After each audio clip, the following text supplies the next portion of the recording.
Ousmane Dembélé, Pedri, Christensen, Araujo, Frenkie de Jong, pas moins de 5 blessés parmi les titulaires du FC Barcelone en cette trêve internationale. Est-ce que tous ces blessés vont rendre la fin de saison du Barça beaucoup plus compliquée ? On en parle tout de suite.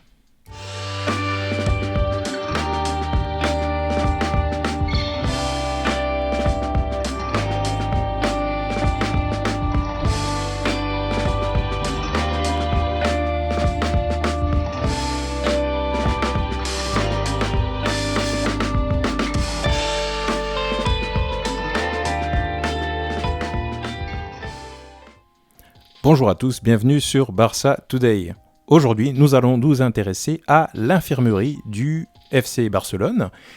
Donc, on va regarder quels sont les joueurs qui sont blessés. On va essayer de réfléchir aux raisons de cette situation à ce stade de la saison et surtout des impacts que cela va avoir pour le reste de la saison.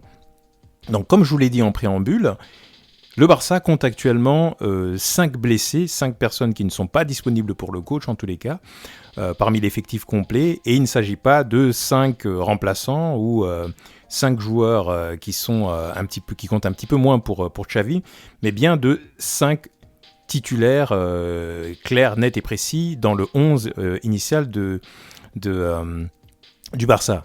Ce qui n'est pas du tout négligeable, puisqu'on parle là de Dembélé, de Pedri, Christensen, Araujo et Frenkie de Jong. À titre de comparaison, c'est comme si vous enleviez Vinicius, vous enleviez Modric au Real Madrid, vous enleviez Rudiger par exemple.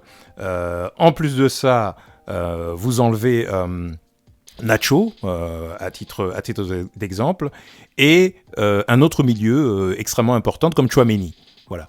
Donc, voilà, vous enlevez tous ces joueurs-là du Real Madrid, vous vous rendrez compte que vous n'avez plus du tout le même effectif. Ou à Paris, vous enlevez Messi ou Mbappé, vous enlevez également Marquinhos.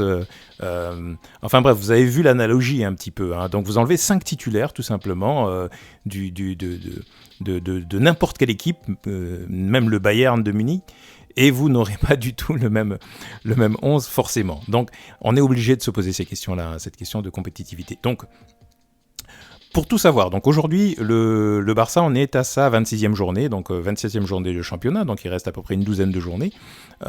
Donc ce n'est pas négligeable, même si le Barça est premier avec 12 points d'avance sur le Real Madrid, son premier poursuivant, il reste tout de même suffisamment de matchs à jouer pour que le Barça puisse s'exposer à une remontada, à quelques faux pas, surtout s'il n'a pas son effectif complet. Donc concernant justement ces fameux blessés, ils ne sont pas tous absents pendant des mois, même si on n'a pas vraiment de date de retour de Ousmane Dembélé, comme vous pouvez le voir sur ce tableau-là.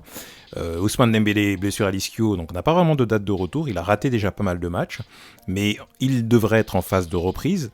Je n'ai pas encore vu d'entraînement avec le groupe, mais il fait des efforts pour revenir. Pedri, qui lui était supposé à un moment donné revenir avant le Classico, donc retour de Liga, finalement a fait une sorte de rechute. Donc on ne sait pas, encore une fois, pour combien de temps il est indisponible. Encore une fois, ce sont des blessures musculaires. Christensen, malheureusement, vient de se blesser en match international, donc avec son équipe nationale. Blessure musculaire également. On imagine qu'effectivement, il devrait y avoir 3 matchs il devrait perdre 3 matchs. Mais bon, là vous voyez le 14 avril, on va regarder le calendrier par la suite. Il risque de évidemment pas être de retour pour au moins le Classico retour de Coupe du Roi. Araujo, là c'est une blessure peut-être un petit peu plus légère puisqu'il s'agit des adducteurs, déchirures. On espère qu'il reviendra un peu plus vite, mais pareil, je pense que le Classico pour moi c'est perdu. D'ailleurs le Classico, j'entends beaucoup de choses concernant ce fameux Classico retour de Coupe du Roi, concernant Vinicius qui pourrait être suspendu parce que accumulation de cartes jaunes, etc. Je ne sais pas trop, toujours est-il que si Vinicius est bien présent et qu'Araujo lui n'est pas présent, ça pareil, il y a des inquiétudes à avoir, même si je pense que le Barça commence à prendre la mesure de l'équipe en face et peut-être que Koundé fera l'affaire. Donc on verra bien tout cela. Et ensuite, Frenkie de Jong qui vient aussi de se blesser là, et on ne sait pas pour combien de temps, donc problème musculaire aussi, là on parle de problème de genou, mais je pense qu'il a été communiqué que c'est un problème musculaire. Donc voilà, donc ils ne vont pas être absents jusqu'à la fin de la saison, mais le Money Time, pour moi, c'est au moins le match retour de Coupe du Roi, parce qu'il faudrait réussir à passer face au Real Madrid pour atteindre une finale. Et là, si on atteint déjà une deuxième finale dans la saison, ça commence à ressembler à une saison réussie. Donc voilà, donc il ne faut pas rater ce match-là. Donc le Money Time, c'est maintenant, c'est au début avril. Ça, c'est le premier élément. Et le deuxième élément, c'est effectivement, même si la Barça est toujours bien placée en Liga, il reste pas mal de matchs, même si ce sont des matchs contre des petites équipes ou des équipes moyennes, la douzaine de matchs qui arrivent seront une douzaine de finales. Donc c'est quand même beaucoup mieux de l'aborder avec son meilleur effectif, et puis ça permet aussi à l'équipe de grandir, de progresser. Donc voilà pour la liste des joueurs blessés et le fait que ce soit un petit peu inquiétant tout de même, cette histoire de blessure à ce moment. Les prochains matchs du Barça en championnat, là, comme vous voyez, Elche, ça c'est le retour de la trêve internationale, ce sera contre Elche. Juste derrière, le 5 avril, on a ce fameux Classico. Donc autant dire que la plupart des joueurs qu'on a cités tout à l'heure risquent de ne pas être présents. On espère peut-être le retour au moins de Dembélé, ce serait une bonne chose, mais a priori ça va être compliqué. Mais si Dembélé est là, ce sera peut-être déjà une façon de permettre au Barça de jouer un peu plus haut, en tout cas d'empêcher l'équipe d'en face de presser énormément, parce qu'avec une contre-offensive menée par un Ousmane Dembélé, ce n'est plus du tout la même donne sur le terrain. Et puis derrière, ne serait-ce que juste au mois d'avril, on a Gérone, on a Getafe, on a l'Atlético tout de même à affronter, on a le Vallecano, et je pense qu'on a le Betis encore à jouer derrière. Donc ce ne sont pas des petits matchs, ne serait-ce que l'Atlético par exemple. Et ça c'est au mois d'avril, l'Atlético, même si c'est fin avril. C'est pas un match qu'on peut aborder avec un effectif dont la moitié serait des remplaçants. Donc il faudra faire attention là-dessus. Une des raisons pour lesquelles je pense que ces blessures sont aussi fréquentes, pour moi c'est la profondeur de banc du Barça qui pose problème, et c'est tout à fait normal compte tenu de l'historique des problématiques financières que l'on a pu avoir, les départs à gauche à droite, l'impossibilité pour le Barça de signer des joueurs, etc. Donc c'est tout à fait normal que le Barça n'ait pas un banc aussi profond que d'autres grandes équipes d'Europe. Et donc à force de faire jouer les mêmes joueurs, et c'est un peu le serpent qui se mord la queue, parce que pour construire une équipe, pour reconstruire une équipe comme le fait Xavi, il faut trouver ton 11. Donc il faut que les gens jouent ensemble, prennent des habitudes, etc. etc. Et quand tu trouves un 11 qui fonctionne, comme notre défense par exemple, avec nos fameux 4 défenseurs, donc Koundé, Araujo, Christensen, Baldé, si on veut qu'ils prennent confiance et qu'ils deviennent aussi imperméables qu'ils le sont aujourd'hui, il faut qu'ils jouent régulièrement ensemble tout le temps, et donc ça génère de la surcharge.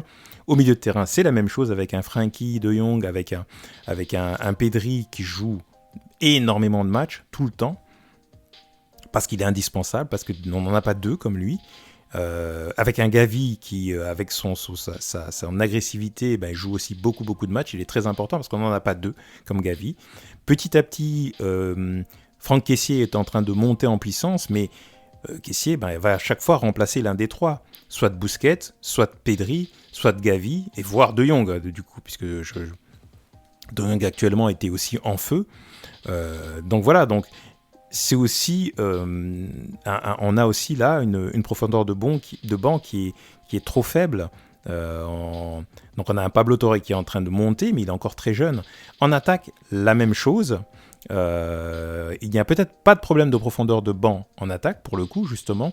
En revanche, on a nos deux remplaçants qui pourraient remplacer tous les joueurs en attaque, qui sont Ansu Fati et Ferran Torres, qui malheureusement n'arrivent pas à atteindre le niveau des autres. Rafinha a réussi à sortir son épingle du jeu et à remplacer Dembélé avec quasiment autant d'efficacité, au moins. Peut-être avec un peu moins de brio, mais statistiquement, il arrive à chaque fois à être décisif, soit par une passe décisive, soit par un but, dans les matchs où il a remplacé Ousmane. Et donc du coup, Rafinha, je considère qu'il a fait le boulot, il a fait le job. En revanche, Ansu Fati et Ferran Torres, dès qu'on les met sur le terrain pour remplacer d'une façon ou d'une autre Lewandowski, Dembélé ou Rafinha, on n'arrive pas à atteindre le même niveau de compétition, de compétitivité. Donc voilà, cela pose un problème et donc s'il y a une baisse de qualité, forcément, peut-être contre Elche ça va passer, contre l'Atlético certainement pas. Donc voilà pourquoi je pose cette question de savoir est-ce que ça va poser problème en fin de saison ou pas, cette problématique de blessures à répétition. On n'a jamais réussi à avoir notre 11, je crois plus de 2 ou 3 matchs d'affilée, le 11 le plus fort du Barça, qui pour moi peut battre n'importe quelle équipe en Europe. Parce qu'on ne les a même pas eus contre le Bayern, on ne les a pas eus contre l'Inter. À chaque fois, on avait notre défense décimée, ou alors en attaque, il nous manquait quelqu'un, etc. etc. Je suis persuadé que si on a le 11 titulaire, je le cite, avec Ter Stegen, Baldé, Christensen, Araujo, Koundé, au milieu de terrain, on a le choix, mais je mettrai quand même Pedri, Gavi, et Frenkie de Jong ou Busquets, par exemple, ceux-là. Et en attaque, on met Lewandowski, Rafinha et Dembélé. Pour moi, ce 11-là, ou alors le milieu à 4, avec un Busquets, Pedri, Frenkie de Jong et Gavi en faux ailier gauche, et Dembélé et Lewandowski en attaque. Si on a ce 11-là, je suis persuadé qu'on est quasiment imbattable, en pleine forme. Parce que c'est vraiment, pour moi... Mais...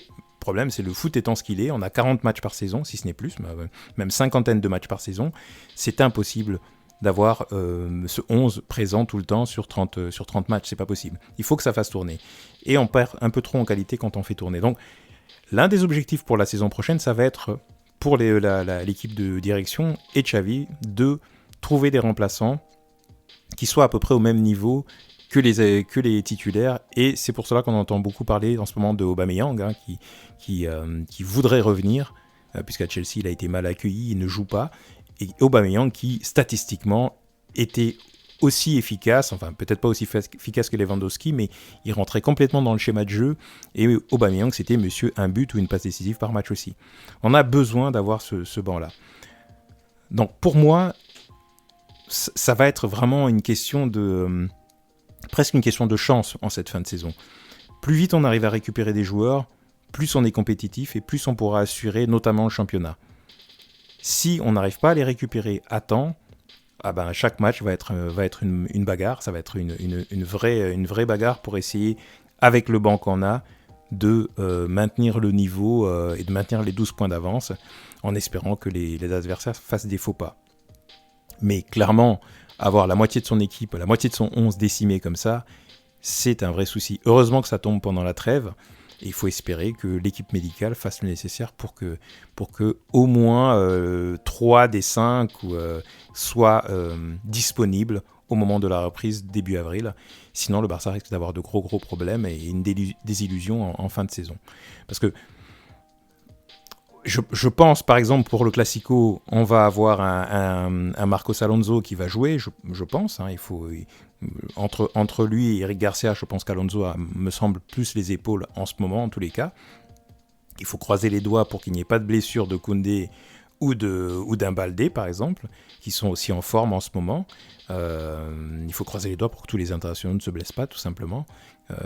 Sans ça va être un peu compliqué. Et il y a une vraie réflexion de fond à avoir là-dessus pour le recrutement la saison prochaine, en espérant qu'on ne perde aucun joueur. Mais la saison prochaine, il va falloir absolument que au moins les remplaçants soient à peu près au même niveau que les titulaires, notamment en défense et en attaque, parce que c'est là où un Ansu Fati et un Ferran Torres doivent absolument faire le nécessaire pour monter en qualité, en efficacité, parce que malheureusement, si ce n'est pas le cas, je crains que l'un des deux soit sur le marché des transferts ou au moins de prêt cette saison pour pouvoir accueillir peut-être un attaquant beaucoup plus efficace devant les buts. Mais ça, on en parlera dans une autre vidéo. Donc attention danger, énormément de blessures musculaires au Barça. Ça se comprend vu la profondeur de banc faible et le fait que Xavi malheureusement n'a pas beaucoup de choix, et il n'a pas pu tourner autant qu'il voulait. Et pourtant il a quand même bien fait, je trouve, parce que les remplaçants ont quand même souvent joué. Voyons ce que cela va donner, espérons, croisons les doigts, touchons du bois pour que cette trêve permette à un maximum de joueurs blessés de revenir. Dites-moi ce que vous en pensez, vous aussi. Est-ce que vous avez les mêmes inquiétudes ou est-ce que vous pensez qu'avec le banc qu'on a, ça fera l'affaire pour les matchs qui arrivent? N'hésitez pas à commenter, à liker la vidéo et je vous dis à bientôt sur Barça Today.